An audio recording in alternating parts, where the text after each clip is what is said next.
Welcome back to the Inner Thoughts podcast. I'm your host, Amanda Malini, and quite honestly, there's a lot to unpack here. I haven't made a podcast in at least a month and a half, and almost definitely longer than that. I apparently don't know how to work a podcast recording system. I've been using OBS. I also know how to use Audition. I don't know how to record my friends on a Discord call, though. So, this is just a filler episode where I'm just going to talk about some things, that have been on my mind and what I think about them. It's kind of the point of the podcast. But we'll jump right into it. TikTok. TikTok is a thing that exists in the world, and I'm not sure what I think about it. Because a lot of the times with stupid social media apps, it's like, oh, they're just like, unless it's one of the staples. So like Instagram, Twitter, Facebook, Snapchat, those four, like the big four. And like Facebook, not even so much, just because it's like that's where I put stuff for like my family to see more so than like my friends. So then we'll just take Facebook out of the equation. We'll say Instagram, Snapchat, and Twitter. Those are the big three. And then TikTok made its debut. For me, it started out as a meme. Just oh yeah, this is some stupid app. And then my roommate at the time, she kept sending me things. She's like, oh, watch this video. And then I got tired of just like going to the Safari app on my phone to like watch these TikToks, that I was like, I'll just download TikTok. And it was fine. I started realizing I was spending increasing amounts of hours on the app until we got into quarantine. And I was like, I'm gonna make a TikTok. And let me tell you, it's so addictive. You make one TikTok, and then it's like, oh, but let me make this next one. And then the next one. And then the next one. I think I have like 13 or 14 TikToks on my account after I had spent so many months making fun of people with TikTok. I am such a hypocrite. But, like, I like the concept of TikTok. Sort of. I don't like the fact that Instagram tried to rip off TikTok with its little, like, Reels thing whenever TikTok was like, oh, we're gonna get banned from the United States because Donald Trump doesn't like that Gen Z's bullying him. I don't know. But I like the concept of TikTok. It's short videos. They keep your attention span, and the way the algorithm works is, like, it's super specific, and it gets super specific, so, like, the more you're on it, the more curated your content's gonna be. And that's not the worst thing in the world. Unless all of a sudden you just, like, immediately stop liking something, in which then it's kind of problematic, because then it's like, oh, God, I'm still watching this, like, stupid dance video or whatever. What I don't like about TikTok is the amount of gatekeeping on the app. So, like, there are sides of TikTok, right? So there's like the straight side of TikTok, and no one wants to be on the straight side of TikTok. And then there's like alt TikTok, which is like where, I guess the easiest way to explain it would be like where the funny creators are, or like the not dance related videos, and not like I don't know, but I feel like I know more people on that side of TikTok than I do on straight TikTok. But maybe that's just like, oh yeah, that's your friend group, so that makes sense. But I'm not even sure my boyfriend's little sister is on straight TikTok. And then there's like gay TikTok, and like animal TikTok, puppy talk, whatever it is. There's witch talk, which I've been told very specifically stay away from. There's like talks for all the different sports. I don't know. I think it's kind of stupid because people are like, oh, if you're on straight TikTok, don't talk to me. And it's like, bruh, it's a freaking app, bro. Get over yourself. I don't get it. It's an app that people have a good time on. And if you're not on that side of TikTok, and you all of a sudden stumble upon that side of TikTok, it's because you liked things that got you there.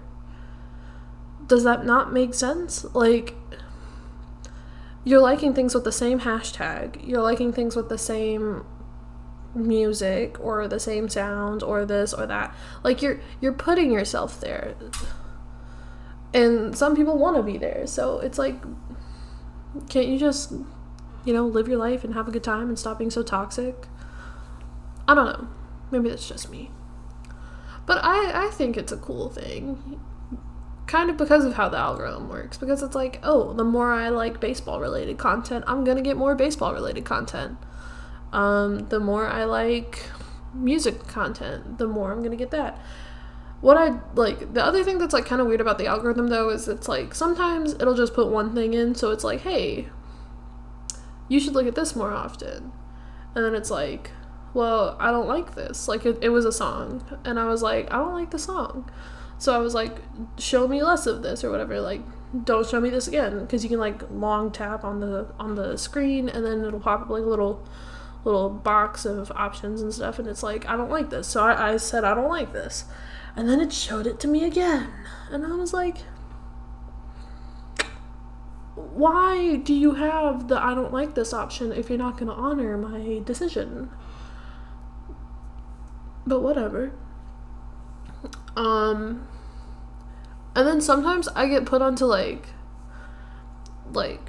I'll get videos that pop up on my For You page that are just not in English and not in French either. So I've gotten Russian and Japanese and Spanish a couple of times, and I don't speak Spanish or Japanese or Russian. Like, the Russian videos are cool, don't get me wrong, but it's not what I want to be on the app for. I don't know. I guess that's that on TikTok. And then there's baseball. Baseball has been a number this year, and we're already halfway through the season. I didn't even realize we were already halfway through the season, because they were like, oh, we're gonna do a shortened season. Like, first it started off with like, hey, COVID, whack, and then no baseball. So then they were like, hey, we'll talk to the MLBPA, and then the commission was like, hey, no, and then the MLBPA was like, hey, no, and we did that dance like 7 or 8 times, and then they were like, hey, 60 game shortened season, go for it. And everyone was like, yeah, all right. But the thing is, it like changes every day. It's never like, are we actually gonna play 60 games? Do we actually know what we're gonna do? And then because of like the police brutality that's been happening a lot this year, that's like the Black Lives Matter movement that's coming up again. It's been a time. So far, we've had doubleheader. So they made doubleheaders 7 innings each. That way you're not playing as many innings in a day, because they're not doing day-night doubleheaders. They're usually doing like back-to-back doubleheaders with like 30-minute breaks in between. So like that one I kind of understand, but I don't like it. Like, come on, I want to watch a baseball game, not a softball game. Let's get real. And then there's like the problems that like the COVID testing and the contact tracing, but they're not bubbling. Like, because I think personally they could have done a bubble, very differently than how the NHL, the NBA did a bubble. But I think they could bubble. Like, if you think about it, they're traveling a lot. Like they're probably going to get exposed more often than any of the other people, like any of the like other leagues, except for football, because we don't know what football's going to do yet. But baseball has like the ability, they could, because a lot of the stadiums, right, a lot of the ballparks, they're near metropolitan areas, or they're their own touristy destination that they have hotels near. So you rent out that whole hotel, and that's like where the team is going to stay, and that's where both teams will stay like all the time. So like in Houston, you could have them stay at the Sheraton or whatever it is. It's like right down the road from Minute Maid Park. So you have the team quarantined there, and that's like, because all they're going to do is go back and forth from the field to the hotel, to the field to the hotel, right? So then you bubble them there, and then they can have floors, if it's like an 8-story building or something like that, because like the hotels downtown Houston are massive. They get the first like 4 floors, or they get the first, like if it's a 16, like if it's a super tall building, then like the first 8 floors, and that's all them. So you can have like your Justin Verlanders on one floor, and like he gets a whole floor to himself or something like that, or he gets the fancy suite or whatever, and then you have like the bullpen guys and the rookies are all on a floor to themselves, and like so you can, and everyone can travel within it, but it's just so, you know, they can get like essentially what they deserve in terms of a sucky situation like this, because they have it in their contract.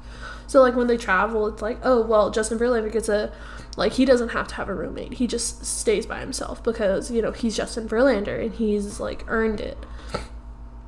So then they get floors 1 through 8, or they get 9 through 16 or whatever, and then you have the visiting team, they get the other half of the building, so then they get 1 through 8 or this, that, and the other, like you can work it out, and they essentially bubble, like you have 30 different hotels, right, one for every city, and then you just split it in half for the team, and like for the team that stays there, and then the team that's coming in, because a lot of these guys, they don't live in the city that they play in full like all year. They have permanent homes outside of the city they play in. Like Ken Giles played for the Astros and now is with the Blue Jays, but his permanent home is in like Arizona.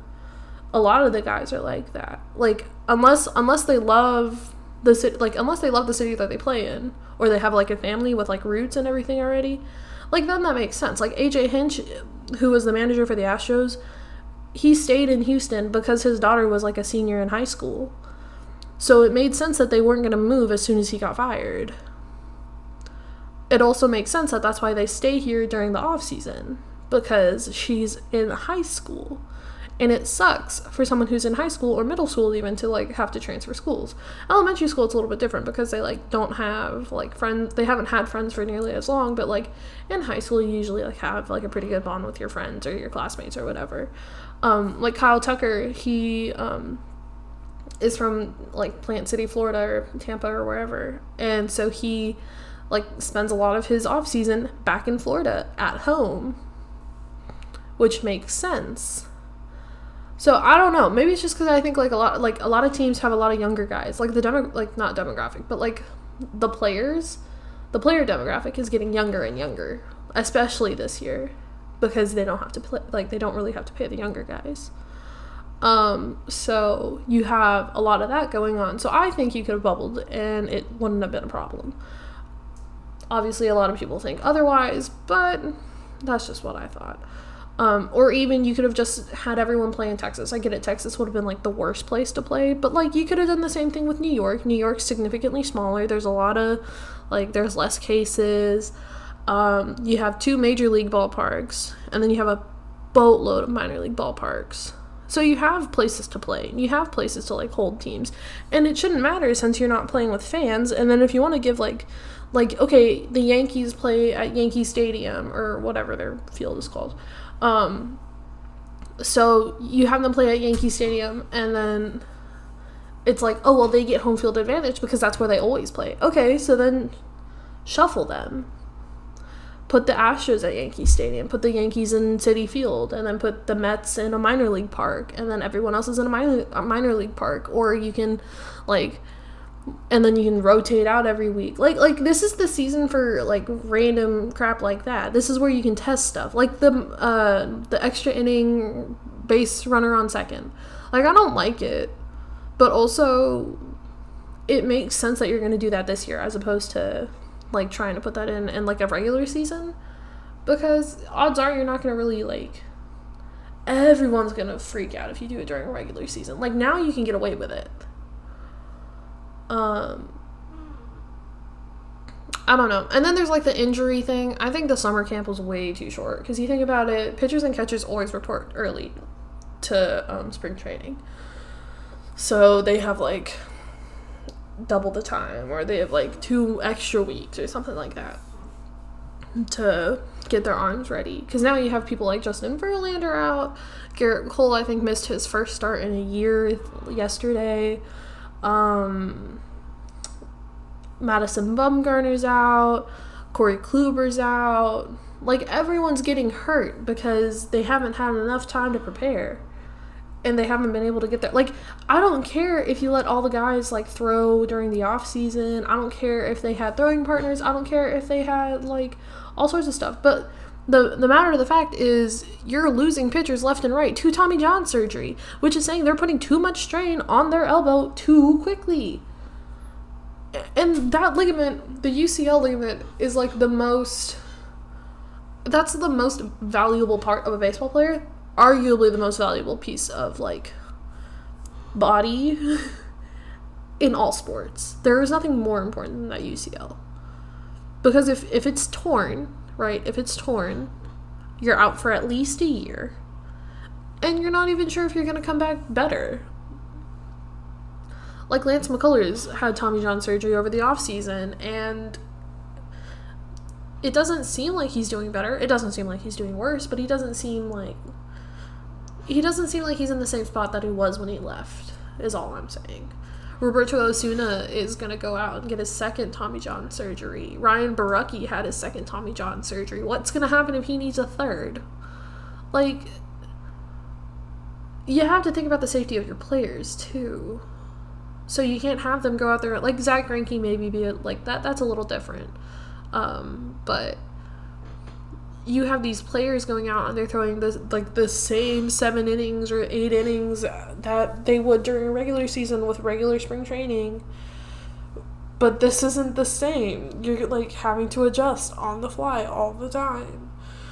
Because this just isn't, like, you're going to hurt people, you're going to break people, you're going to lose big contracts. Like, dynasty teams are not going to be dynasty teams. Like, right now, anybody has a chance for the title, right? Except maybe, like, Boston. Boston was the first to lose 20 games. So, maybe Boston doesn't have a chance. But I think everybody else is still fairly, like, they're in it still.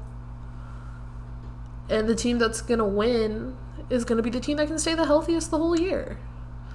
So you've seen, like, the Marlins had a COVID outbreak. The Cardinals had a COVID outbreak. Like, you have to keep your team healthy. And I think everyone's so bogged down on, like, COVID stuff that they're forgetting that, hey, pitchers, arms, you know, like, body, that's a thing that also has to be taken into account. Like, Carlos Correa throwing himself all over the field. Like, they're not getting the same recovery time. They're playing 60 games in 66 days. That, like, you're setting yourself up for failure is all I'm saying. You're having longer homestands, longer, like, road trips. It sucks for the Rangers and the Astros because they have to travel the most. They're the only 2 teams in Texas, and they're in the West. So they're traveling thousands of miles consistently. And they're playing in the West Coast, so they have the time change. Like, that's the one, like, crappy thing about being, like, in a West team, but still be in, like, the Central time zone. Because you're given so many, like, weird things to change and all that stuff. But, like, what do I know? I'm just a kid. And then there's, like, the boycotting. So recently, there was a shooting of a black man 7 times in the back. I don't remember his name, but it resulted in boycotts. I think it ultimately resulted in a strike from the NBA. I don't remember what was caused or what happened to cause that, but I do know that the Bucks were going to boycott Game 5. The Rockets, the Raptors, many teams were boycotting games. So then I think they decided to go on strike, but I will look that up. I know the Milwaukee Brewers also went on strike, or like not on strike, but like boycotted their game last night. MLS, WNBA. Like this year it's like super serious, and it's not like every other year it's not super serious, but I don't know, this year it's getting a lot of not just big name players, it's the smaller guys, the lesser known guys, the people that are usually really quiet, they're starting to stand up and speak out. Like, it's interesting is all I'm saying. Like, there's nothing really there for me to unpack. It's just this is a lot of stuff that I've never seen before either. But that's that. So, players' meeting ends without resolution as Lakers and Clippers vote to boycott the season. Other 28 teams vote to continue.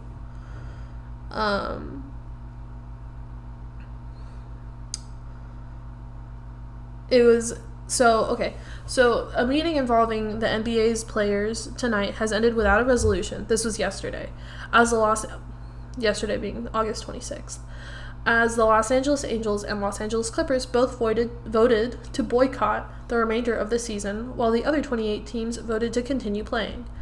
It was reported that LeBron James then walked out of the meeting and was followed by his team and the Clippers. A ballroom in an Orlando hotel was the center of the action tonight, following the boycotts of today's playoff games in the wake of the shooting of Jacob Blake in Kenosha, Wisconsin.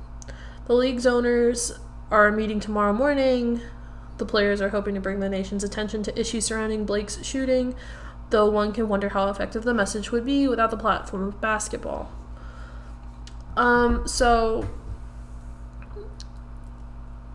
I don't know. I think it's interesting that players are starting to really take a stand, because in the past it's been like, oh, well, I can't say anything right now, because if I say something now, then like the commissioner's gonna get on me, or my team is gonna get on me, the PR people are gonna get on me. Like, I just can't. Like, it's not safe for me to say something like that. But this year it seems like, hey man, if I'm gonna get fined, then effing fine me, because I'm gonna say it. I really do not care anymore. Like, LeBron James is obviously one of those people that's like kind of above it, just because, you know, he's kind of the face of basketball.